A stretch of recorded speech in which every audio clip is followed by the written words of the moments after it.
Hey, everybody. This is Anthony Buonaspina, CEO of LI Tech Advisors, with another LI Tech talk. And this time I have Michela from HWC Consultants. She's an art and E-rate consultant, and I have a lot of school clients that are in need of her, services that she offers as far as in order to save some money. Every school I have has budget concerns. And any way we can get additional money into those schools would be very helpful. And as an MSP, as technical advisors as we are, we don't know it all. We know enough just to get by. And that's why we know enough to call Michela in and say, okay, talk to her and she will tell you the rest. But I'm going to let Michela introduce herself. Hi, everyone. Like Anthony said, I'm Michela Lowry, and I am the co-managing director at HWC Consultants. So we're based out of San Francisco, but we work nationally, mostly with schools and libraries on their E-rate applications. We also do consulting for different telecom projects like expense management, needs assessments, RFPs, project management, and that sort. We also we're going to be talking about it a bit today. We also work on some of the special programs, as we like to talk about it, that come out of the USAC, which is the nonprofit that runs E-rate. Some of you might have heard of those, like the Emergency Connectivity Fund, which happened for a 3-year period during the pandemic, and then most recently the Cybersecurity pilot program. So yeah, we just work with schools and libraries to make sure that they access that funding each year, as well as those special programs that come up. Okay. So give us Yeah. an idea what E-rate's about and what organizations and how much they can get. What is this all about? Yes. So many of you have probably heard about E-rate. We were just chatting about this before we started, but a lot of schools have heard about E-rate. It's been around for a long time, since 1996. So it's often something you may have heard, but you're not exactly sure what it is, or maybe you do know what it is, but it's not something that you're currently applying for whatever reason. I think oftentimes it's just not with time or feeling intimidated by the process. But essentially, it was established by the FCC, the Federal Communications Commission, originally to help schools and libraries with the advent of the internet in schools and libraries to help bring more equitable access to those organizations. And since then, it has essentially expanded its coverage, and it basically covers 2 types of services called Category 1 and Category 2, which we'll talk about here in a second. And those are the 2 applications that schools and libraries can apply for. It's overseen by USAC, which you'll hear me say a lot. That's a nonprofit that runs E-rate for the FCC, the Universal Service Administrative Company. It's a multi-billion-dollar fund that is renewed each year. It's not congressionally approved funding. So it's actually, if you look at your telecommunications invoices, there's a small tax each month that the consumer pays into called the Universal Service Fund, and that's what funds E-rate.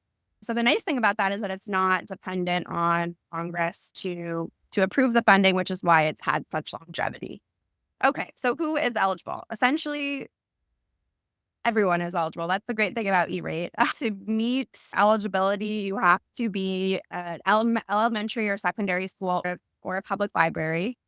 That is K through 12 in every state. And then some states that also includes Head Start programs, adult education, juvenile justice programs, things like that.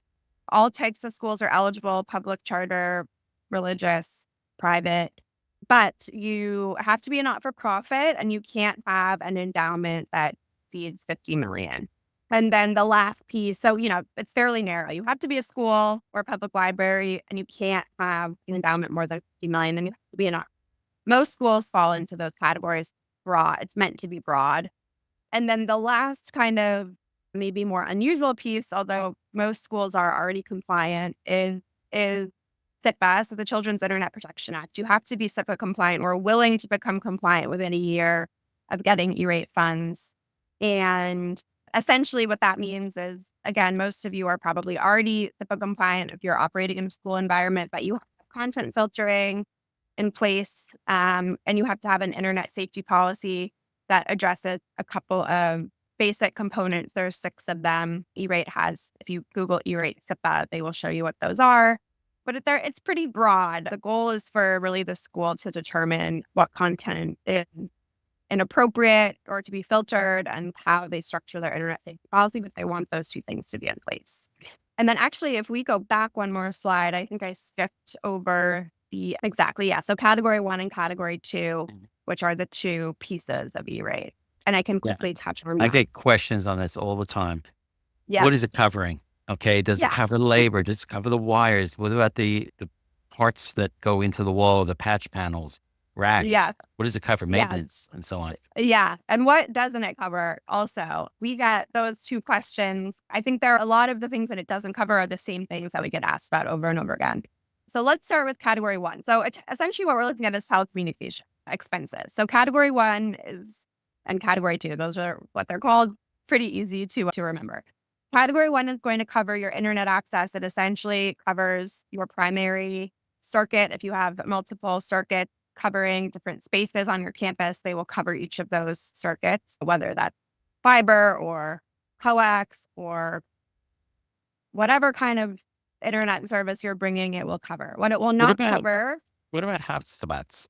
Hotspots that and is so a on. great question. I'm glad you brought that up because it's exciting. As of this year, they are covering hotspots for students and staff to bring home to and from school. So if you have any students or staff that don't have good enough internet at home or no internet at home at all, you can use it to fund hotspots. And you can also use it to fund Wi-Fi on your school buses.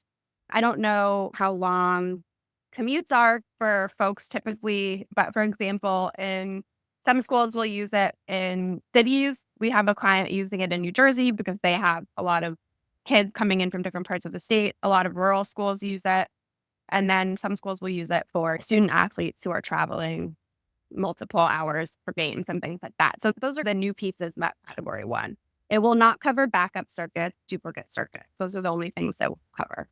Category two. Okay, so this is where things get a little bit more interesting. Category two is meant to cover networking equipment. So, like Anthony mentioned, your access points, your racks, your switches, your firewalls, the licenses to operate those things. It does cover cabling, it covers patch panels, it covers jacks, all of those various things. It does cover labor, installation, configuration, things like that. It covers shipping and taxes. It also cover then this is where we get into the managed services space. It will cover the portion of your monthly or annual managed services that covers that eligible equipment. If you have a managed service provider who's doing help desk tickets, it won't cover that portion of your monthly bill, but it will cover the portion of the monthly bill that is for the coverage of your networking equipment, which is when working with a provider who knows E-rate is very helpful, Yeah. like these guys. I've done this already where I've adjusted agreements specifically to include the maintenance of, for example, Cisco Meraki equipment. So that can help offset the agreement itself. Exactly. But yeah, that's very important. And I didn't know it also included as far as the shipping, and that's something new to me too, as far as the installation, when you're ordering this stuff and the labor to install it. That's very important, especially for an MSP and for the Exactly. client. Exactly. Yeah, we worked with a client in Hawaii, for example, and as you can imagine, shipping is extremely expensive for them. So having E-rate being able to offset that cost it's a big expense on their line item, or a big line item on their budget. It will And, also cover basic oh yeah, go ahead, Anthony. oh, yeah, no, something that's still on the category too is that Yeah. one of the questions that comes up all the time, like we use Cisco Meraki, is one of the Yeah. biggest things, right? And when you buy the equipment with the licensing on the E-rate, Yeah. it gets covered, but sometimes the licensing doesn't get covered 100%. Sometimes Yeah. it's 50. Okay. Yeah. My question to you, is it possible just to put licensing through? Yes, you definitely can. You can apply only for licenses. So let's say you just need to do a refresh and you're on a co-term license and you're up for your renewal. You can just do the licenses. And then, yeah, that's a great point about the 50%. So for advanced firewalls, your Meraki firewalls, for example, E-rate will only cover 50% of your firewalls. They do not cover the advanced portion of your firewall. So they'll cover 50% of your Meraki firewall. For other manufacturers, that percentage is a little bit different. Just depends how the firewall is configured. E-rate will tell you what they're going to fund. The rest of those licenses are funded at 100%. So your switches or your access point firewalls, for example. And then what it will not cover in terms of equipment: cameras, phones, laptops, desktops, tablets, printers, walkie-talkies, radios. Those are the major ones that we get asked about. It will not cover any of those. So it's really just the equipment for your network. And then the last, and this is a little bit more unusual these days, but the last type of service that Category 2 will cover is basic maintenance. That is essentially a break fix solution. So it's for the repair of that equipment. Let's say one of your access points isn't functioning and you have a provider who comes out on an hourly basis to fix that. They will cover that. But I would say a lot of managed service providers now are including that as part of their monthly fee. We're seeing that sometimes. So some people don't use basic maintenance, but it is there if that's the model that you're using with your Got it. Okay. So monthly maintenance, yeah. if you put it in the agreement, and that would include basically, we'd have to then submit that to the USAC, or the school puts it in, because as the MSP, we typically invoice the client. The school itself will deal with the USAC through their consultant. Yes, exactly. Exactly. So let's say, and actually this is a good segue into how much you're eligible to receive. So every single entity that's eligible will get at least 20% of their services discounted. So let's say that you have a $100,000 network refresh happening. E-rate will give you at least $20,000 of that. Depending on student need, and I'll define that in a second, you can get all the way up to 90% of that back. So, well, actually for Category 2, it's 85%. For Category 1, it's 90%. So if you're paying $100,000 for a network refresh and you max out at 85%, you'll get $85,000 back from E-rate. How that percentage is determined is based on the number of students that you have that meet income guidelines. And we can tell you what percentage you fall into. So student need, and then whether you're in a rural or urban location. But even if you have no students who meet the income guidelines, you're still going to get 20%. So everybody gets it regardless of whether you have any I eligible. have a question on that, the guidelines. Yeah. How does the school determine how many? I have one school that's sending out flyers or letters to each parent to fill out to get back. Is that how it's done? Yes. You shouldn't have to do that. So if you're a public school or a charter school, you can use either how many students qualify for free and reduced lunch, or how many students meet if you participate in the community eligibility provision, which is like another free lunch program. If you are a private school, essentially what you're looking at is financial aid numbers. So you're not going to include every student who's on financial aid, but you're going to look at the household size and the federal reported income, and then we have a little sheet that spits out whether that student is eligible or not. If you don't have financial aid, that's where things get, like Anthony mentioned, you can survey families. You can use other mechanisms to determine needs, how many families participate in SNAP or things like that, for example. But you're going to have to figure out a way to figure out that number if you're not using financial aid. Okay, so so that's what this one school's doing. They're sending out a form to every school, and the problem is that not every parent is sending it back.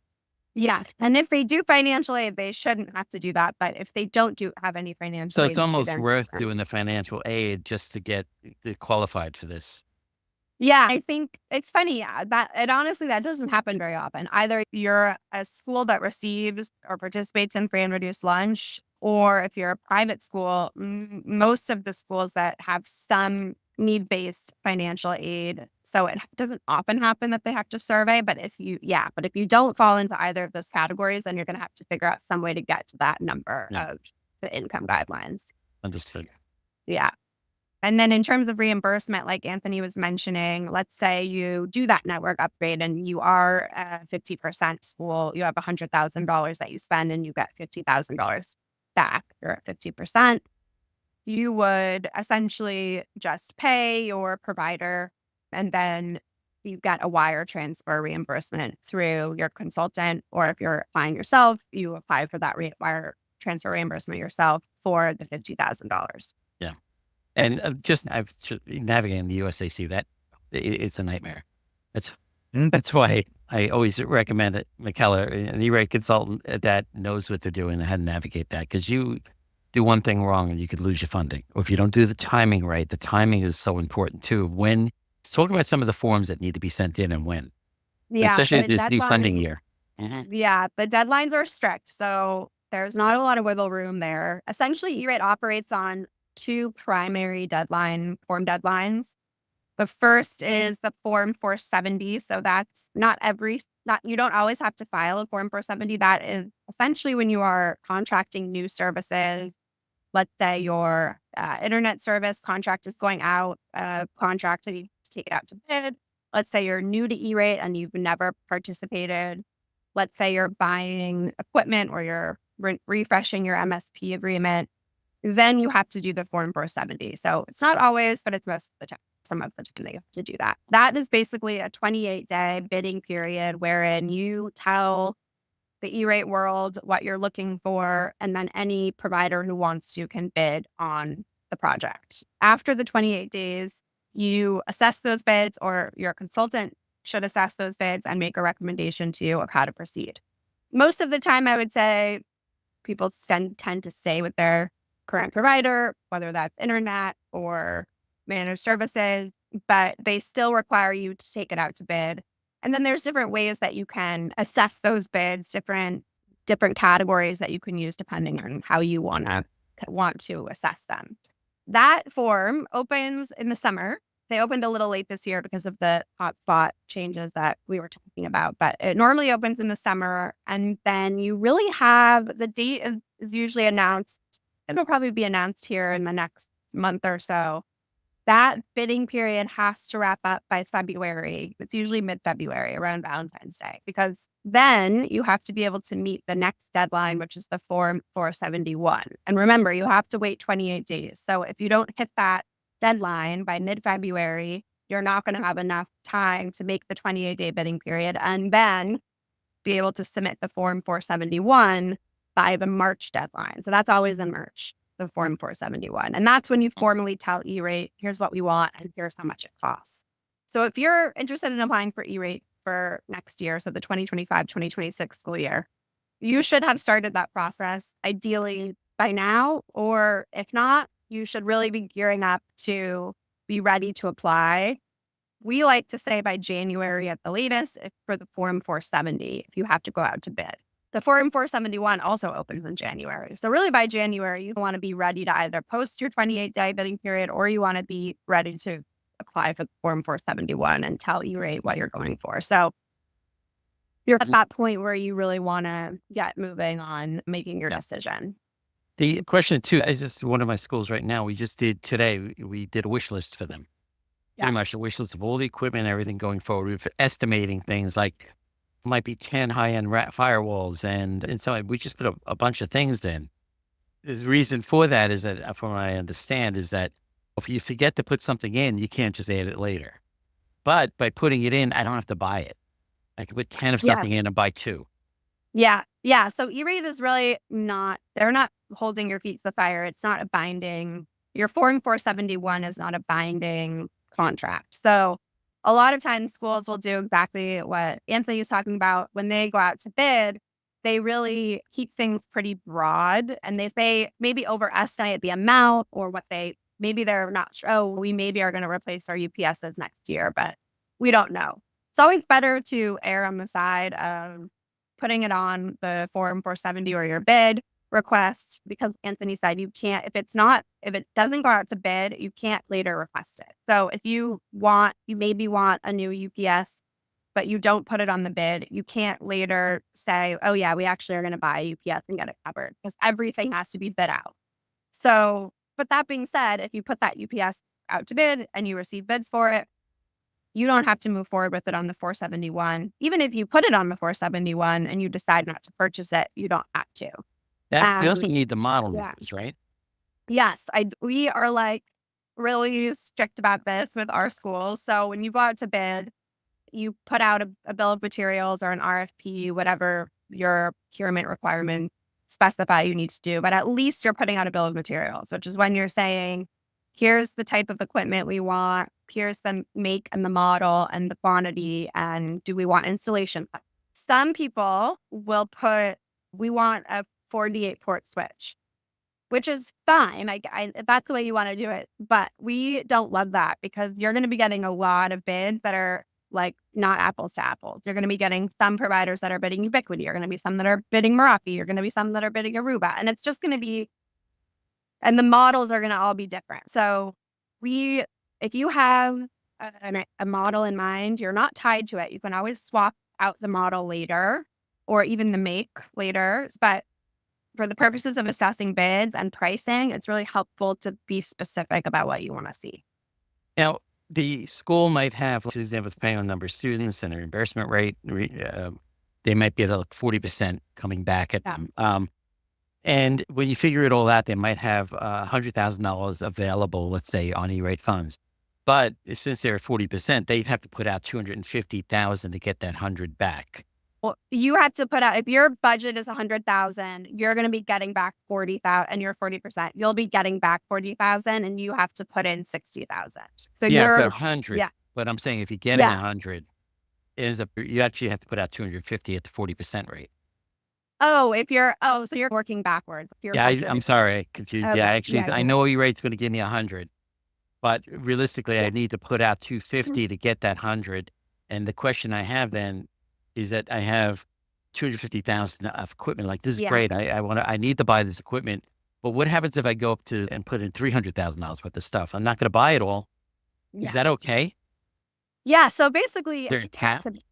When you go out to bid, there's no cap. You could, if your budget is $250,000, you can put out an RFP for $1 million worth of equipment and get those bids in. When it comes time to put in your Form 471, so the way the Category 2 budget works is you get $167 per student. That is inflated every 5 years. So we're coming up on the end of this 5-year period. It'll probably grow a bit next year, but for now it's $167 per student. So they know what you're eligible to get. So when you submit your application, your Form 471, you could put in $1 million worth of equipment, but they're going to come back to you at a certain point once your application goes under review, and they're going to say, "Hey, you actually only have 250,000. What do you want to cut?" If you know what you're going to buy by the point that you put your 471 in, you've assessed your bid, you've narrowed it down to meet your budget, we recommend just putting in the 250,000 because otherwise it's just going to delay things. If you need more time to figure out what you want to submit, you could always put in for more and they're going to come back to you and ask you to cut it, but it'll give you a little bit more time to assess what you may or may want to cut from there. Interesting. Okay. Yeah. So it's a way to buy yourself a little bit of time. All right. This is great. I think we beat the E-rate to death here. There are other sources of funding, which I'm going to jump ahead for here. Like we heard about this recently, which is closed now, but this cybersecurity pilot program, something new. And this is great because schools need help with cybersecurity and they had no funding, no money coming in for that. So this is just like the tip of the iceberg. I'm wondering what's coming next or what's the next stages of this. Yeah. So that's a great question that we're all wondering. And I agree, this is long overdue. Essentially, E-rate has always been really strict about not funding cybersecurity. Like I mentioned, that portion of your advanced firewall isn't covered, for example. This year, the FCC pushed through the cybersecurity pilot program, which was a very small. So just to put this into perspective, E-rate operates in a $4+ billion budget per year. This pilot was $200 million, and it's essentially covering the same swath app, so schools and libraries nationally. So it's very small, but what it is, the pilot. So essentially what they're looking to do, and like Anthony mentioned, it's closed, but what we're looking toward in the future, or what we're hoping, is that they're using this pilot to gather data. So they're selecting a really specific group of applicants.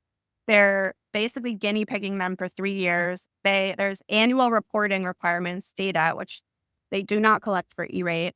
When you apply for E-rate, you don't have to report anything back to USAC, but for this program, they're collecting data from applicants each year. And what they're trying to get at, we hope, is information that can help them develop a more permanent cybersecurity funding stream through E-rate or related to E-rate. So this is also overseen by USAC. It's the same website, the same portal that you log into to apply. So it's technically not part of E-rate, but it's closely related.